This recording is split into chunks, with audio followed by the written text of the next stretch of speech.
You know this, that we've just got word that Staten Island Chuck is ready to make his prediction. He is with New York Mayor Phil de Blasio. And so, Jen, at any moment now, we're going to get an update here from Staten Island on what he's doing here in the New Jersey, New York area. Well, Mike, I'm not sure that it matters because, you know, Punxsutawney Phil is the original prognosticator. Just to throw a little smack talk out there at the other Groundhogs. Phil is resting. He's ready to make his prognostication. We just had the trek, the procession of the inner circle down to up here on stage in the knob, and there, you can see them surrounding Phil's stump right now, wearing their overcoats and their top hats. That's a tradition that dates back to Sam Light, one of the Groundhog Club presidents, inner circle presidents, that started this tradition. Let's listen into what they're saying.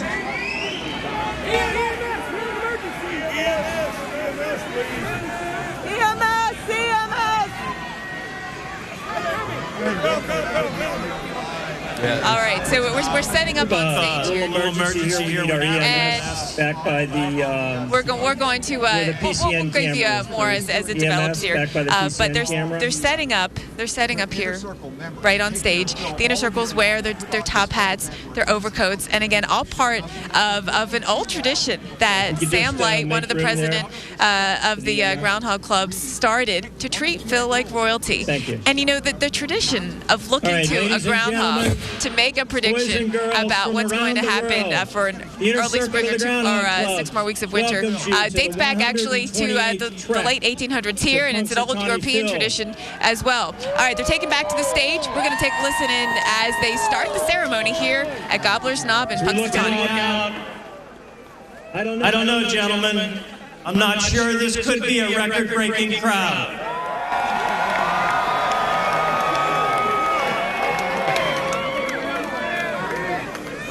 Are you ready for 6 more weeks of winter?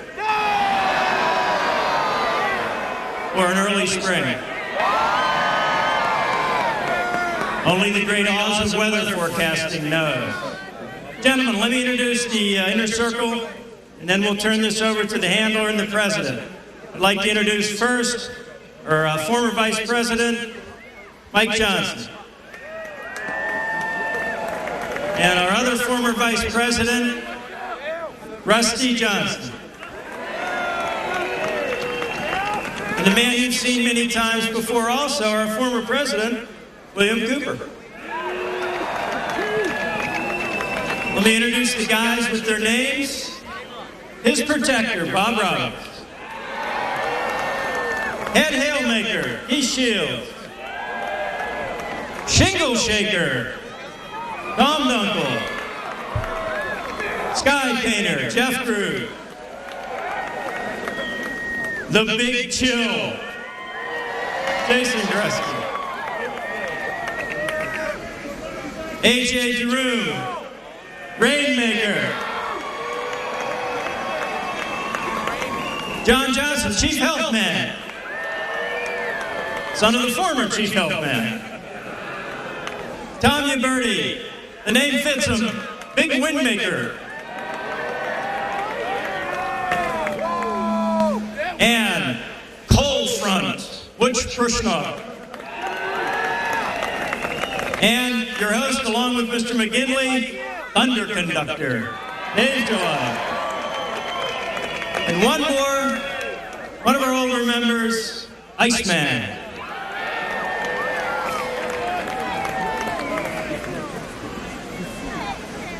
My name's Jeff Lundy. I'm the Vice President of the club. One of my duties is to place 2 scrolls on the stump. One is an early spring,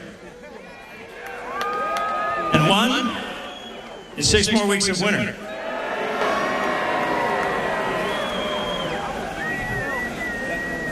I'd like to introduce to you first the co-handlers, the people who get Phil out and take care of him, his royal guard. Ron Plowchip and John Griffith. My pleasure to introduce to you the most powerful weather person, second to Phil, in the world, William Cooper, or excuse me.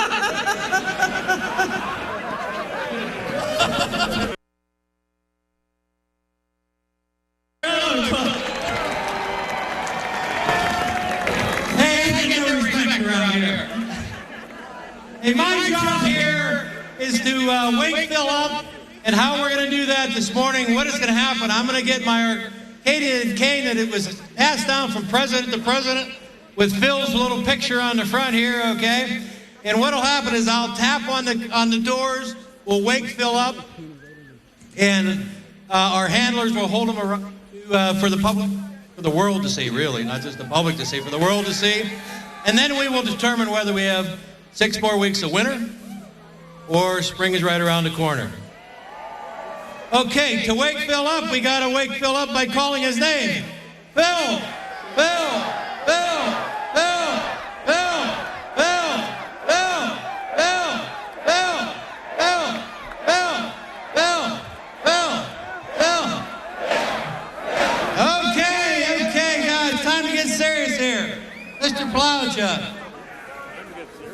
Huh? Get Phil out of his burrow. Oh my God! No way!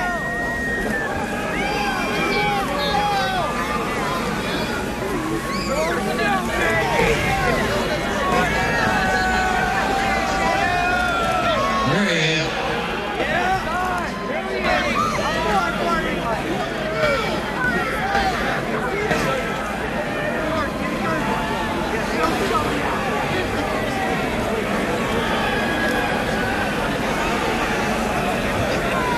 Bill wants to stay in his burrow, guys, but it doesn't look good. Ladies and gentlemen, Punxsutawney Phil!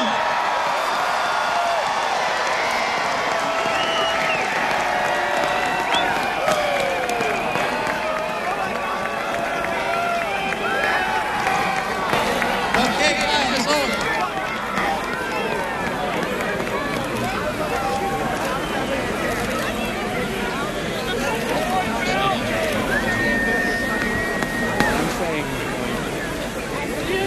What's going on, Phil? Talk to Phil.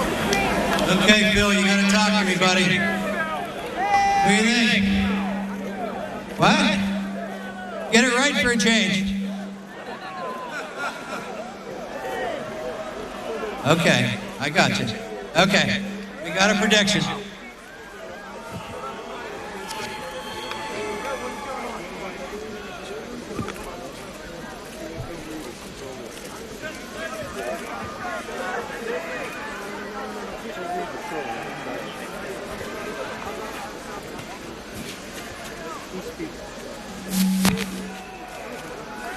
Hear ye, hear ye, hear ye, hear ye. Now this February 2nd, 2014, the 128th annual trek of the Punxsutawney Groundhog Club at Gobbler's Knob. Punxsutawney Phil, seer of seers, prognosticator of prognosticator, was awakened from his winter nap at 7:28 by a huge crowd of his faithful followers. Phil looked to the sky and gazed around his stump. Then, speaking in Groundhogese, he directed President Bill Dealey to the proper scroll, which reads, "A Super Bowl winner I will not predict, but my weather forecast you cannot contradict." Why, that's not a football, but my shadow I see. It's 6 more weeks of winter. It must be.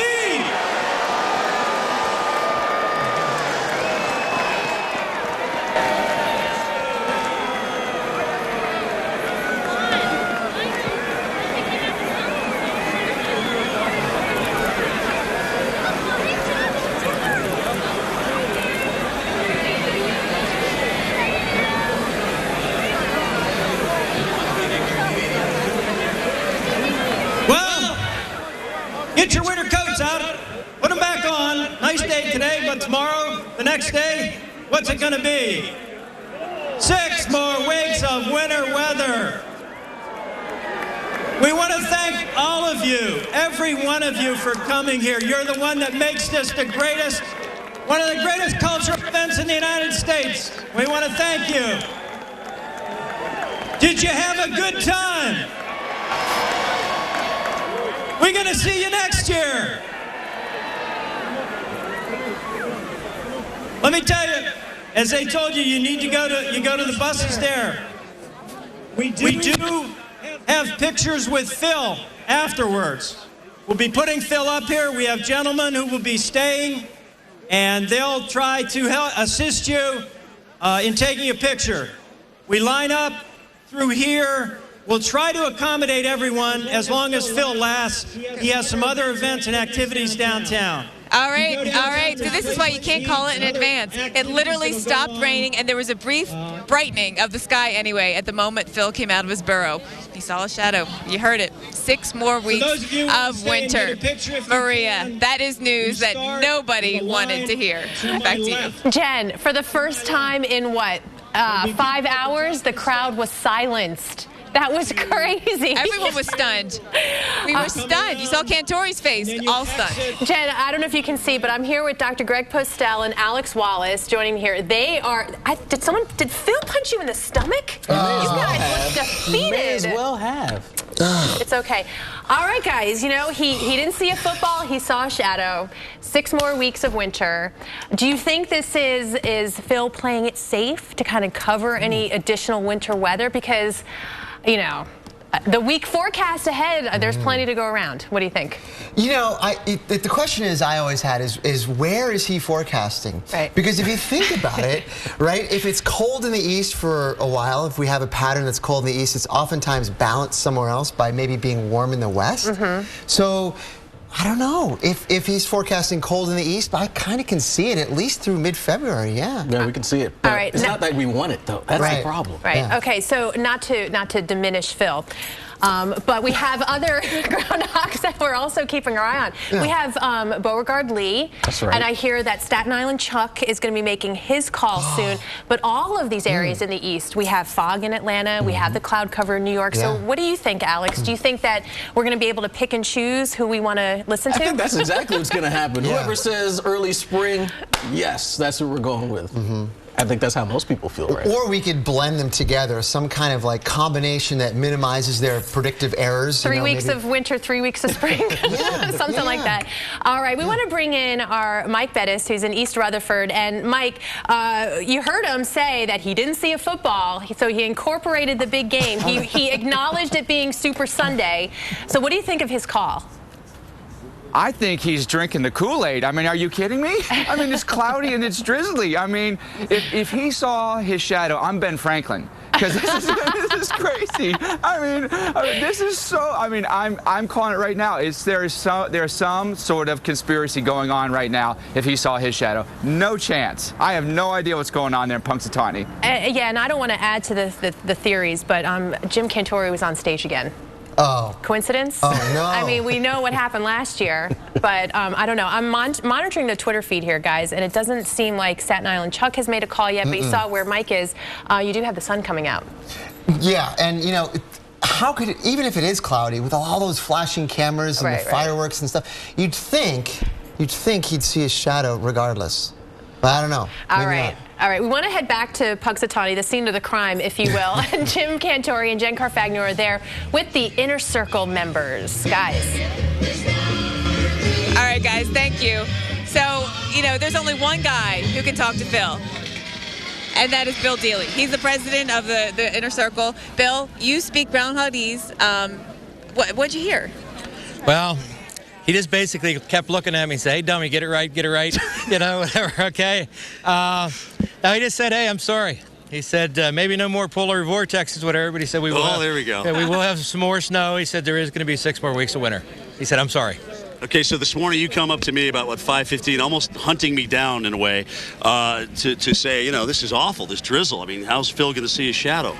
But hey, he saw something. Phil seen something up there, and he basically said, go with me. Don't listen to your own instincts. So there we go. So do it. So I mean, he's got the final word. This is he has the bottom line. He has the final word. We had the prosecutor on stage with it. We had Jim here on stage. Yeah. So I can vouch for it. So It is what it is, guys. I'm sorry. 85% of the time, Phil sees a shadow. I mean, his track record is shadow. Yeah, this is probably about 110 times I've heard something like that he has seen a shadow, and there's only really about 13, 14 times he has not. So, and then I'm one of the guys. I'm usually every other year hitting. I'm one of the shadow guys. Yeah, some of those guys were president for 15 years, and he's seen a shadow every year. So I do believe in a little bit of global warming. So and I try to influence Phil with that too. Bill, what do you think of this crowd? I mean, this has got to be the biggest crowd ever. This is definitely the biggest crowd ever. The other thing is, guys, you have to be faithful followers of Phil if you're going to come out and stand in this rain and do whatever. I mean, I've been running in and out of buildings. You're running in and out of there, whatever. I'm wet. I'm a little bit damp, whatever. But these people were, I come up here around 4 o'clock this morning. I could not believe the crowd. Oh, it was huge already. Huge. Yeah. No. I think they were here all night. All night long. Yeah. No, that's just remarkable. And again, that's small town USA, and here we are. We are Punxsutawney. Yeah, and Jen and I can vouch for this. I mean, it is just something you absolutely have to experience for a few days. I mean, you start it downtown, the day before with all the energy there, and it moves up here on Gobbler's Knob for the grand finale, and it is an incredible time. And I have a theory about why Phil sees his shadow so much, is that it is such a sunny spirit in Punxsutawney, even when it's cloudy and rainy. I mean, the sun just shines through all of that here, and so no surprise that he sees a shadow so much. That's the Punxsutawney attitude for you. It's starting to rub off on you folks. Yes. So, Jen, I have to ask you, starting to get it. Does that mean you're going to take your hat back? This hat? Yeah. Oh, right, because if you notice, I don't know if you can zoom in on my hat, but I've got the spring version of this hat. There were 2 versions of this hat. One had a shadow, the other had like little flowers up there. I was hoping for spring. Everybody is. Hey. Sometimes the truth hurts. Yeah, right? I'm sorry. He doesn't take bribes. I'm sorry. Sorry. What can I say? I mean, Phil said 6 more weeks, and 6 more weeks will be. And hey, we'll just buckle down and. Hey, I do like to ski, so hopefully we'll get some skiing in there, okay? Exactly. Absolutely. All right, Bill Dealey, thank you. Thank you very much. Thank you, Weather Channel, for everything Thanks you do for having us, Bill. Seriously, it's our pleasure. Appreciate you folks. It's you guys throw a great party. So what's next for Phil? Phil is going to go downtown, do a few things down there, and I think he's probably like the rest of us. He's going to take a little nap this afternoon. I intend to watch the Super Bowl tonight. I don't know what Phil's going to do. I imagine he's down for the count. Yeah, it's been a long 24 hours for him. A lot of pressure. 24 hours for everybody. He wasn't sleeping good in there. No. February 3rd is always a fun day in Punxsutawney because it's over. And then you start planning for next year, right? And we start planning for next year. And that's really, I mean, you have no idea how things have changed. When I first started doing this, we would have done this. The crowd would have been out of here. We would have been out at the country club for lunch or for breakfast. Had breakfast, go get the mail back in the office at 8:30. I mean, there was no meetings, there was none of this other stuff. So it's got to warm your heart. Yeah. I mean, it really has to warm your heart to see this crowd. Good deal. So, hey, appreciate it, everyone. All right, Bill. Thank you. Thank you very much. You guys are the best. Thank you. Oh wow, what a great time! What a great experience. No question about it. Guys, so, this is your second time up there from that perspective. Jim, yes. What was it like looking out at the sea of people? Oh, it's just incredible. I mean, the energy's incredible. I mean, these guys are all focused on what they're going to do. And you saw Phil. I mean, he didn't want to come out of that burrow. He did not. He wanted nothing to do with coming out of that burrow. So. And when I saw the trouble they were having getting him out, that was my first indication that maybe he is going to see the shadow. Maybe he's going to pull a fast one on us. Right. But like you said, I mean, it is the sunshine spirit here. Perfect. Yeah. All right. So there's a ton of traditions surrounding this. The trek, of course, down the procession of the Inner Circle guys down to the stage to get Phil out of his burrow. And actually, there were so many people this year. They actually had 1 deep on each side. So we were. Oh, wow. Yeah. I mean, there's just that many people, so they had to actually put him inside. Let's take you back. I guess we're going to see them pull Phil out about 15 minutes ago, and what it was like, of course, to be up there on the stage from a camera perspective. So let's take a look at that, guys. Go ahead and roll the video of that. You can see what I saw from an opposite angle, and you saw from down here. I mean, this is a really cool vantage point to be here, and you watched it on TV. I grew up in Pennsylvania, and so Phil was, the only prognosticator I knew, and that's what you did. Every February 2nd, you waited to hear what the Groundhog had to say. But you know what's amazing, though? I mean, think about what happened last year when he predicts an early spring, and it doesn't happen. I mean, it made national news. I know. I mean, they wanted this thing's head on plate. But you know what? So we talked to the prosecutor, who brought that indictment about, and he gets it. He gets Groundhog Day more than anyone. Yeah, well, he was up on stage. I mean, how nice was that to actually bring him up on stage with us? And he totally gets it. He totally gets it. All right, let's go back to the Weather Channel studios. Again, on a rainy, drizzly day here in Punxsutawney, Phil sees his shadow. Yes, he does. 6 more weeks of winter there will be. Maria, back to you. And Jen and Jim, just watching the crowd leave, the dejected crowd. I swear, it's like, to put it into football terms, it was almost like their team had just lost in a last-minute touchdown. But I will give Phil credit for not succumbing to pressure, because I really think that this year of all years, there was a lot of pressure, not just from the backlash from last year, but the fact that it's been such a long winter already. You know, I was thinking about, there's no summer analog. What? Wait, I can't. What? Go ahead. I have to take you seriously now. Go ahead. No, I'm kidding. There's no summer analog for Phil, right? There's no people generally don't complain, oh, do we have 6 more weeks of summer? Does that tell you something about how people feel about winter this time of year? Right. The darkness and the cold. Sure. They're ready. Yeah. We're all ready. Yeah. Aren't we? So I think so. I think so. We're ready for Beauregard Lee. We have Buckeye Chuck. We have Staten Island. Is his name Chuck too? Staten Island Chuck. Yeah, Staten Island Chuck. A lot of Chucks. A lot of Chucks. But so Alex, you know. This one's name is Chip because he's a chip on my shoulder. Oh, nice. Very nice. Sorry. This is very nice. So you're a sports fan too, and a weather guy. So now that we have Punxsutawney out of the way, you ready to look ahead to the Super Bowl weather? I'm always ready. I've got my spot picked out on the couch. I'm ready to tune in. I'm going to give Mike my pick a little bit later this morning as well. All right, we're going to check in with Mike Bettis live in East Rutherford, New Jersey, coming up in just a little bit.